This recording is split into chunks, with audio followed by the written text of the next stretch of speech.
Hey there! Welcome back to Honey Bear Ventures, where we test the limits of RV life, one adventure at a time. If you're new here, don't forget to hit that subscribe button and turn on notifications so you never miss a moment of our journeys, mishaps, and lessons learned. Today we have an episode for you that shows how life rarely goes as planned. In this episode, we're going to find out what happens when you set your leveling jacks into freshly laid ground asphalt. Spoiler, things get a little messy. Stick around to see what we learned and how you can avoid making the same mistake. But first, we're taking you on a little tour through one of Wyoming's best-kept secrets, the Historic Elk Mountain Hotel. Whether you're a history buff, a fan of old world charm, or just need a peaceful place to unplug, this place has something truly special. Nestled at the base of the towering Elk Mountain and beside the meandering Medicine Bow River sits this hidden gem with a story as rich as the Wyoming sky is wide. Steeped in history and wrapped in rustic charm, the Elk Mountain Hotel offers a timeless escape into Wyoming's storied past. Born in Wales on May 4, 1867, it is unclear how John Evans made his way from Wales to Wyoming. At some point, he was adopted by the Jones family, and out of this family he found Mary, his adopted sister, and the two were married on April 26, 1890. John and Mary had 10 children, 7 of whom died very young, and some of whom are buried at the Old Carbon Cemetery. The couple moved from Carbon to Elk Mountain to work at the crossing for J.S. Jones. The crossing was a large peaked building with 3 distinct sections, a parlor, a store, and a saloon. The plan was for John to run the bar and Mary to serve as a cook. This establishment served weary travelers making their way along the Overland Trail. John and Mary bought the crossing from Mr. Jones in 1903, but tragedy struck in 1905 when the crossing burnt to the ground. John and Mary borrowed money from her sister Catherine to build the hotel on the same spot as the now burned down crossing. The new structure was known as the Mountain View Hotel. When Evans built his hotel, it was the first establishment in the area to have electricity and indoor plumbing. The hotel offered 16 bedrooms upstairs and a bar in what is now the dining room. Sadly, John passed away on August 22, 1939, after losing his battle with kidney failure. His widow, Mary, carried on running the hotel for several years. Legend has it that Mary still inhabits the hotel. Mary's favorite room is room 10, located on the 2nd floor. Numerous guest staff and most of the building's owners claim to have seen Mary. If you find yourself in Wyoming, I recommend you go for the fabulous food and rustic charm. I just can't guarantee Mary will let you have a good night's sleep. Good morning. Well, it was a night, I'll tell you. Just this adventure continues. I'm still smiling and it's all good. But you can see I'm actually driving today. I'm driving our car. We are selling the Mercedes that you haven't seen much, but it has been my car for the last 4.5 years. And we are buying a Jeep to tow behind the bus. So that will be forthcoming. But in the meantime, we needed to drive the Mercedes from Loveland to Idaho because that's where we're buying the Jeep.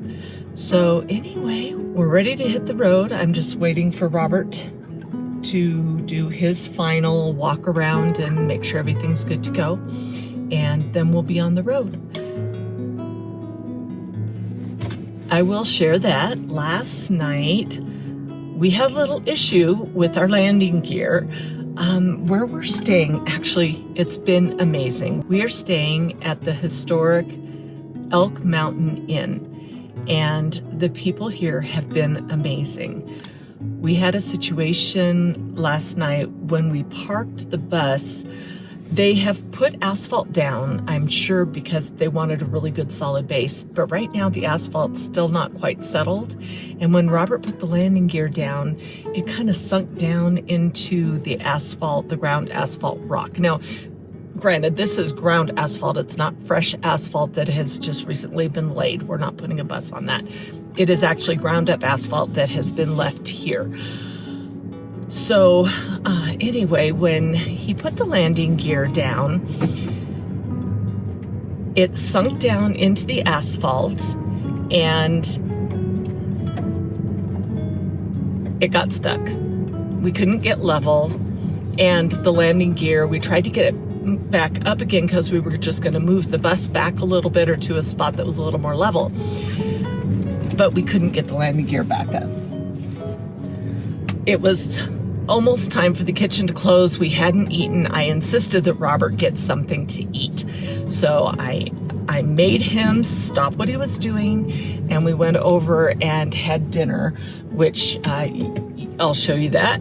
And it was amazing. We both got French dip sandwiches. Oh, it was so good.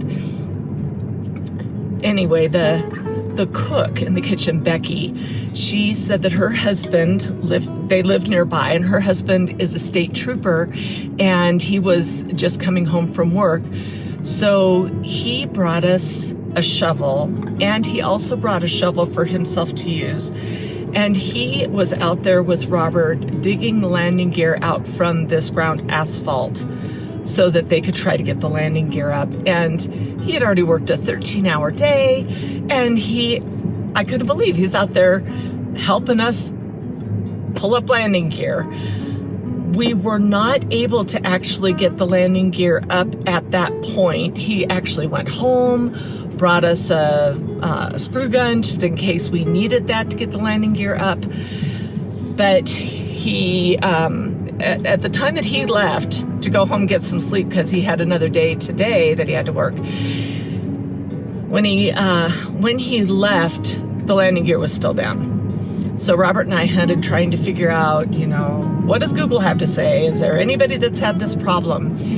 And we did find the website for the landing gear, and they had 24/7 help. So I called the helpline, left a message. They called us right back, and he was able to help Robert reset the system. Robert ended up having to hold the power button for 10 seconds, which reset the system, and then he pulled the landing gear came up. We were all good. So we slept a little tilted last night, not too bad. It was fine.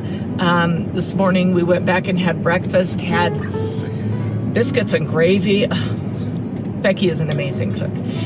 Anyway, so we went back, had breakfast, and we are now getting on the road. So I'm driving. Robert is in the bus behind me, and we've got about a 9-hour drive to get to Meridian, Idaho.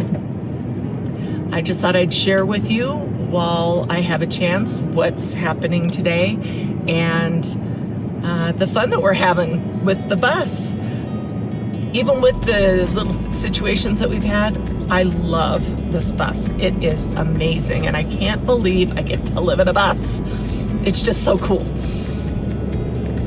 Anyway, I'm gonna go drive now, but if anything else comes up, I'll talk to you soon. Bye.